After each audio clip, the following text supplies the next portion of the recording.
তোমরা চাকরি করবা ঠিক আছে, কিন্তু আমাদের ফ্যাক্টরি গেটে আসতে পারবা না। আমরা এমন কি অন্যায় করছি যে আমরা কোনো ফ্যাক্টরি গেটে যেতে পারবো না? কারণ কি আমাদের ফিঙ্গার ব্লক করে দেওয়া হয়েছে কালো তালিকার মাধ্যমে, টার্মিনেশনের মাধ্যমে, আমাদের বায়োমেট্রিক টার্মিনেশনের মাধ্যমে আমাদের ফিঙ্গার ব্লক করে দেওয়া হয়েছে।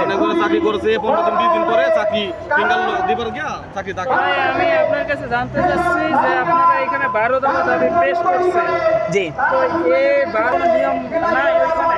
এই 12 দফা দাবি থেকে নিয়ম আছে, আমাদের কাছ থেকে সাইনও নেয়, কিন্তু 12 দফা দাবির একটা দাবিও ওনারা কার্যকর করে না, আমাদের কাছ থেকে সাইন নিয়ে যায় ঠিকই। তারা মৌখিকভাবে মাইনা নেয়, দাবি মাইনা নিছে, কিন্তু তারা কাগজে কলমে দাবিগুলো আমাদেরকে বুঝাইয়া দেয় না। যে আপনারা যে দাবিগুলো বলছেন মুখে আছে কিন্তু মানে কাজে নাই। মৌখিকভাবে তারা আমাদের সান্ত্বনা দেওয়ার জন্য মৌখিকভাবে দাবি মাইনা নেয়, কিন্তু তারা কার্যকারিতা দেখায় নাই দাবি।